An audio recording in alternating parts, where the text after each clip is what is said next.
Erica Wark joining us once again, and we had the models do a quick change because we were talking about transitional wear going from the cold winter months and starting to bring out more colors, different fabrics as we're heading into spring. Thank God, it's about time. I'm sick of all the thick, heavy fabrics, and now that we're starting to see all the beautiful florals and bright colors, it's just time to start infusing our closet. Right, but it's tempting because we're going through the malls now and you can see the shelves are changing, and yet realistically, you know, you got to be comfortable and you got to be practical. Exactly. So I'm going to show you how to wear some of the spring items that are in stores now in your closet today. Okay, let's take a look at the models. All right. First up is Delaney, and this is a really fun, casual, easy breezy look. You'll notice hot pink is going to be a huge color for spring, which I love. It works on everybody. Particularly, I loved the color denim. We're seeing color denim again everywhere. We're seeing floral denim. We're seeing tribal printed denim. I think denim is really going to be one of the key items for spring this season, so that's why I wanted to show those. We paired it with a really pretty silk-inspired tank, but you'll notice it's a little bit longer, more of a tunic style, which is great for if you're pairing it with a skinny jean. And then to winterize this look, I did a long sleeve black cardigan, which actually this cardigan is from Jacob and it can be worn like 100 different ways.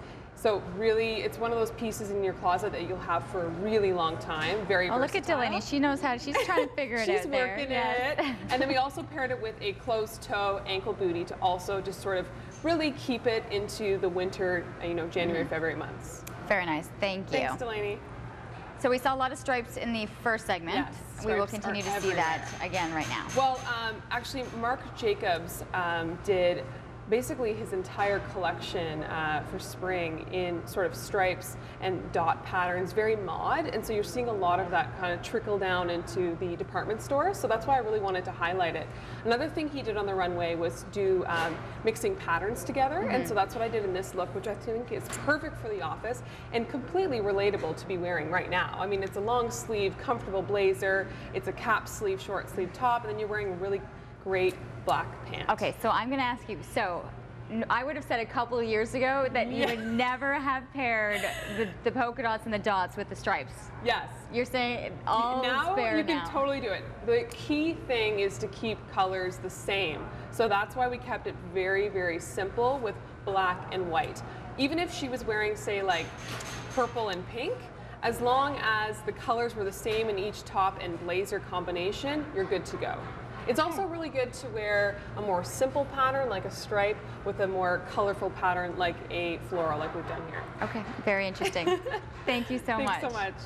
Next up is Melissa. Another really big color for spring, believe it or not, is cobalt blue. I have been seeing it everywhere, and Jacob has a full collection featuring this color, so I definitely wanted to highlight that. This is a really great look if you're, you know, heading out for drinks or maybe Valentine's Day next week. I think this is a really fun look. So lace is another big trend for spring, but you can totally wear it now simply by adding a tight. Okay, but you just didn't add a black tight. You added something very different. You know me. I like to think a little bit outside of the box, and these tights are so beautiful, but you'll notice the lace in the skirt matches the lace in the tight, and that's why those work together. So again, it's keeping themes similar to not make it overwhelming on the body. And then we took that cobalt blue and brought it into the sleeveless blouse and paired this really fun sort of moto jacket on top, which I think is a great thing to wear as a blazer now when it's cold out, and then wear it as a jacket in the spring. Very nice. Thank you. And we have one final look. So last up is the shift dress. Dresses like this are everywhere for spring, and I think this is a perfect transitional dress because it's got the main color of black, which works for, of course, the colder months, but then it's infused with this sort of watercolor floral print in the blues, the purples, the pinks, and the greens. I think it's a beautiful dress. Okay, but what you've done is, this is actually a dress. Yes. But now I just see what you've done. You've added the turtleneck underneath. Absolutely. Now, that is the key. If you're going to be wearing a dress, especially to the office when it is quite cold still, you add a really thin weight turtleneck underneath. I usually do black because it's an easier one to do, but you could totally do a cream or gray if that works as well. The key thing is to make sure it's got a jersey cotton blend because it's a lighter weight and it hugs the body. You don't want to be wearing like a heavy knit turtleneck under a dress. You won't be able to move, yeah. You'll look, yeah, exactly, marshmallow man. Okay, awesome. That's it. It's great, eh? Absolutely, it looks great, but you need that. You can't go. It's gotta be can't thin, do the sleeveless. lightweight. There's a look at all of our models, and of course you mentioned you can find everything at Jacob. And all the beautiful shoes from Town Shoes. Very nice, thank you. Hopefully you got some tips as you're heading to the malls and looking at how you can pull off wearing some of the items you're buying, knowing that spring is still just a little bit away still.